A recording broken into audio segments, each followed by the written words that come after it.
Hey guys, so by the title of this video, you already know what time it is. You already know what we're gonna be talking about today. Listen, I'm excited to talk about this because talking about like your kitty health and everything like that is so complicated. Like I have watched so many videos on YouTube talking about different things that people do and stuff like that. And a lot of people it takes a lot. It took me years to mix the proper things together, a little bit of this, a little bit of that, throw in a little bit of that, to make everything come together so that way everything is healthy and A1. I want to try to give you guys like some tips and tricks and things that I've learned along my journey, watching different videos on YouTube, trial and error, with things that I've done to kind of keep my lady parts nice and happy. I've watched a lot of videos where, there's a lot that goes into it. So I'm going to try to make this as simple as possible. A lot of us already know the basics, but there are some people out there don't have a mom, don't have an auntie or grandma to go over this stuff with them.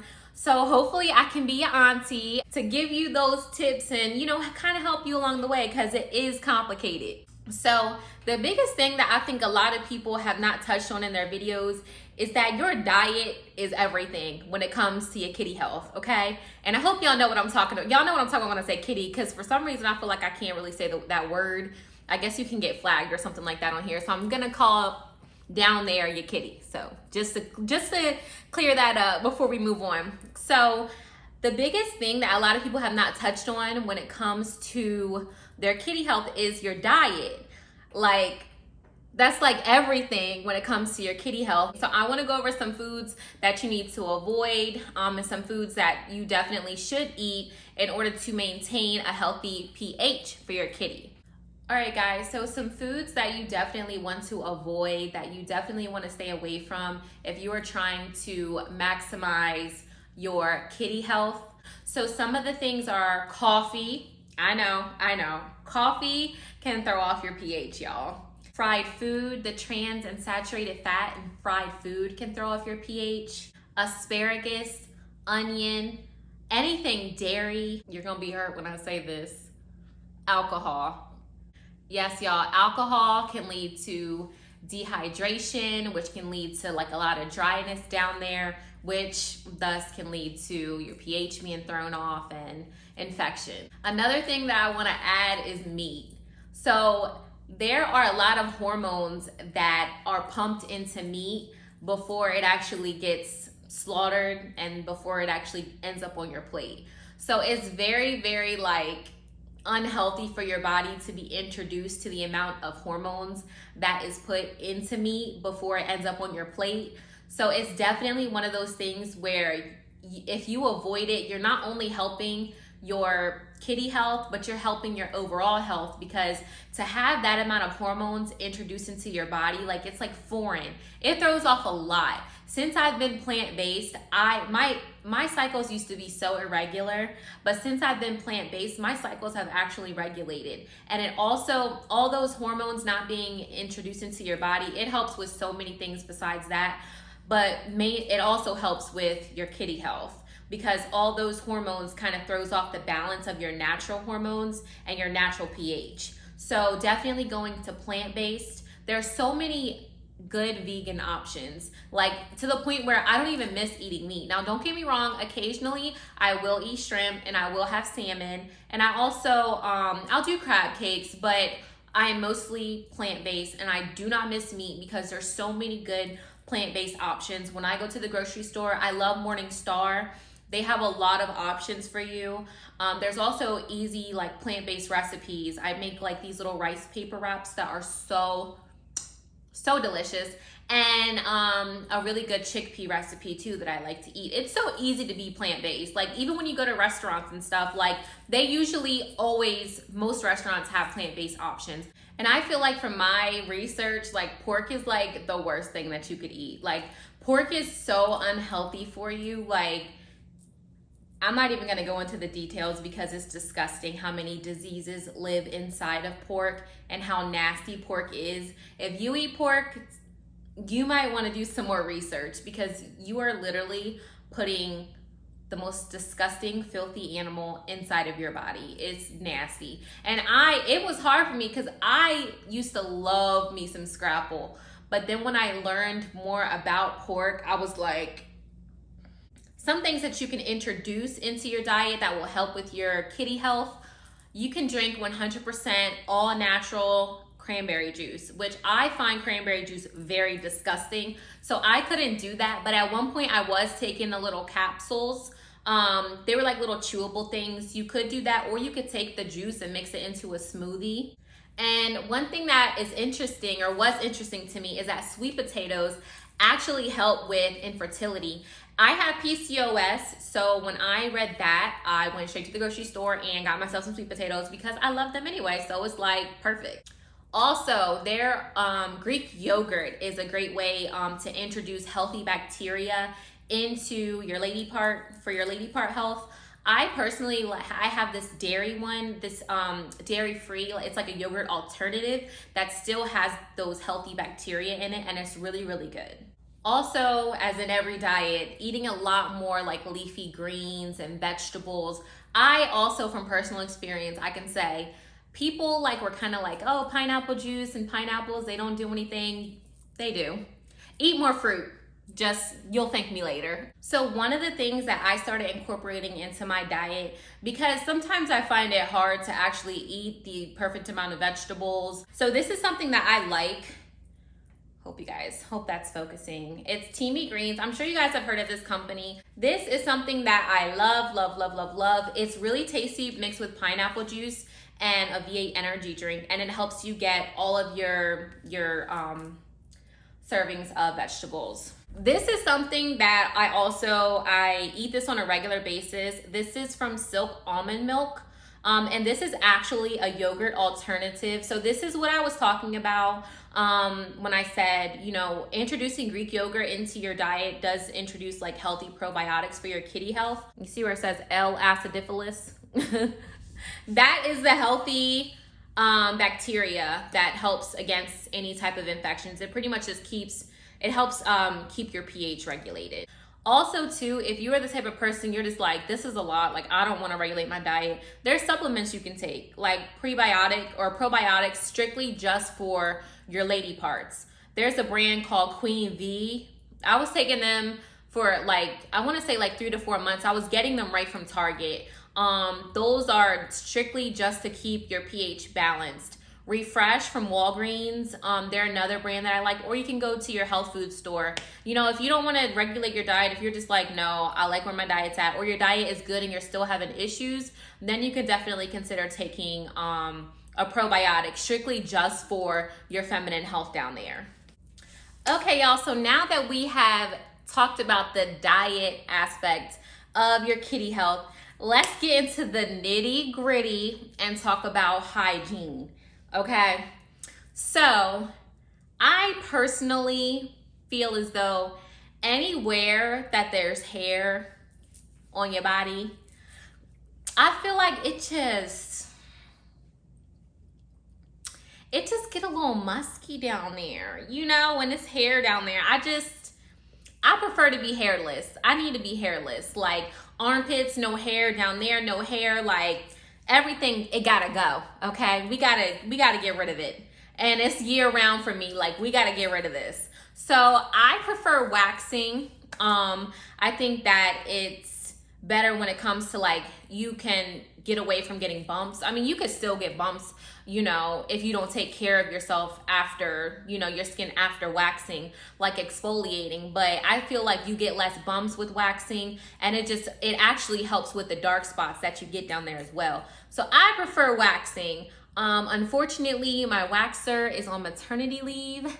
So I have had to resort to shaving, which is okay too, as long as you're like exfoliating and everything like that as well before you do it, which for your kitty, I have yet to find a good exfoliator that is not gonna like cause any type of infections. If y'all have one, please leave it down in the comments below, because your girl needs help in that department. I have made my own, which I could do a separate video on that, but it's pretty easy. I just mix cane sugar, coconut oil, and honey, and you just kind of like scrub it in and rub it in there just around the area that you're gonna shave, just to prep the skin before you shave. This is the razor that I like to use for down there, and don't come for me, it's brand new, okay? It's brand new. So this is the one that I like to use because all you have to do, and this is like the sensitive, it's called Intuition, and this is the sensitive skin one. This is just a lot easier to shave down there, and you can avoid cutting yourself a lot because it's so thick, and you can kind of get in the crevices. We all know shaving a kitty is very difficult. Like, it's so difficult to do. That's why I prefer to get waxed, but when I do have to shave, this is the one that I like to use. And then after I shave, I think it's always important to I put coconut oil down there just to kind of soothe the area, and I'm good. I don't get any bumps or anything like that with that method. So that's how I like to be. I like to be hairless down there. When it comes to actually washing that area, I used to use a washcloth, and that's a no-go. Like, if you're using a washcloth to wash down there and you're wondering why you always feel irritated, it's probably because the dyes in the washcloth, they can actually get in there and cause infections. So you could use like a soft white one, but I prefer to use my hands. It's your thing. It's you down there. That's all you. Use your hands. It's soft. You don't have to worry about any dyes or anything like that. So I use my hands, and I don't know why I do this, but I use Dove Sensitive Skin Soap, which y'all should already, most people I think do use that for down there. And then I use the Honey Pot Sensitive Skin Wash. So this is the one that I use, and I love it. So this particular wash, it has apple cider vinegar in it, which if you guys have done any research or if you know anything about your kitty, like, it helps balance the pH, and I really like this wash. You can actually smell the apple cider vinegar in it. I'm not gonna lie to y'all, I was nervous about using that. My sister told me about it. She was like, oh my gosh, this stuff is so good. I was like, I don't know. I was really skeptical about using it because I was like, I'm for sure this is gonna give me an infection. But baby girl, after the first time I used it, I was like, wow. It works like a charm. It gets the job done. So I just lather that up in my hands, rub it together, and then clean down there. So when it comes to cleaning your butt, you can't really use the same soaps that you use to clean your lady parts because you need something that's gonna like get the bacteria from there. So really you should use like an antibacterial soap. But I tried, like, my waxer had told me about using dial soap back there. And the first time I tried it, like, I literally just used like like the slightest amount on like a rag, like a wash rag, and like I put it back there, and like, boom, I had an infection. Like, the holes are so close together. Like, how can you get soap and lather up one area with it not dripping to your kitty? Like, it was like kind of difficult to do. So I was like, okay, well, what else can I do? Like, how am I gonna do this? Like, so I did some research, and I found these. Sorry, y'all, got hair on my lip. There we go. So I got these from Ulta, y'all. Y'all know this. Y'all know who this is. Thayers. You probably already had this in your cabinet. So I found these wipes, and pretty much these kind of buff that area. They exfoliate that area. So they help with like hyperpigmentation, and they just help get the area clean. So I like to use these. You can use these for ingrown hairs as well. So you can put them in your armpits. You can put them in your bikini area. But I use them for my butthole. And then, that sounded crazy. So pretty much what I do is I take one of the pads. I put a little bit of this on top of the pad, and then it buffs, it brightens, it exfoliates everything down there. It helps with ingrown hairs. And listen, baby girl, odorless, okay? So like with the combination of these two, it is like totally odorless back there, and it is an amazing feeling to have a clean butt. If you have not ever yoni steamed before, like, listen, if you have never yoni steamed before, you need to run to Amazon right now and get you some of these, okay? Sis, okay? My kitty is brand new, okay? She brand new, okay? It has been reset.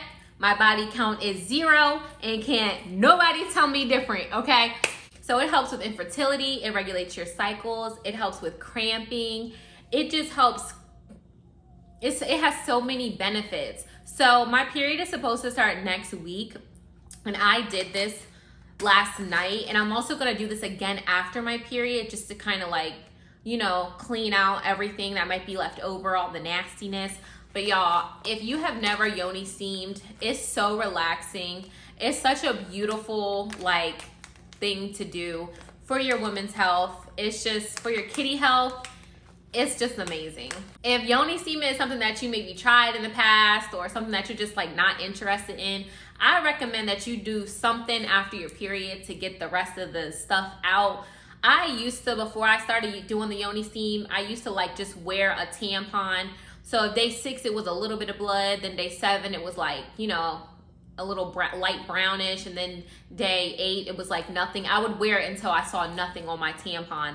And then sometimes too, I would take a douche, and I know we're not supposed to douche, but I would empty everything out from it, and then I would put like, rinse it out a couple times like with hot water, and then I would put some really cold water in there, and then I would just like put the end in, squeeze it, take it out, rinse that out, and then I'll put some fresh water in there, put it back in, squeeze it, take it out. That way you're not swooshing everything around. I feel like that's just putting everything that you put out back up in there. So that's also like another option if you don't want to do the yoni steam, but sis, do the yoni steam. So guys, that is my video. I hope you guys liked it. Definitely leave any comments or any suggestions or anything that you learned about your kitty along your journey. Definitely leave that in the comments below. I love having conversations like this because I feel like kitties are so complicated. Like, we got it rough. Like, any little thing can throw you off. So I tried to make this video as simple as possible. Things that I do, because I'm a minimalist, so I like to do the bare minimum, and I feel like your diet is definitely like a big factor that can kind of already help you so much. Sorry y'all, it's the hair. You know when you have like stray hairs, it keeps sticking to my lip gloss and it's driving me crazy. I cannot wait to take this wig off. So that being said, like this video if you liked it. Definitely subscribe to my YouTube channel because I'm going to be doing a lot more videos like this, and I will see y'all in the next video. Bye.